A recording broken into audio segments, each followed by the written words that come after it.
Narito na ang mga balita mula sa GMA Integrated News. Niyanig ng 5.3 magnitude na lindol ang Marihatag, Surigao del Sur pasado alas 2 ng hapon kanina. Naitala ang intensity 3 sa Bislig City at intensity 2 sa bayan ng Kagwait.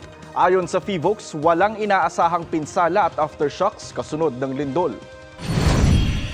Narito naman ay iba pang balitang binabantayan ng GMA Integrated News. Bus bumangga sa nakaparadang container van sa Moncayo, Davao de Oro. Isa patay habang 22 ang sugatan. Sa Super Radyo DZBB, contact tracing sa mga kaso ng pertussis, pinaigting ng Quezon City LGU. At mamaya sa 24 oras weekend, tumatawid sa kalsada sa Dasmariñas, Cavite na gulungan ng container truck.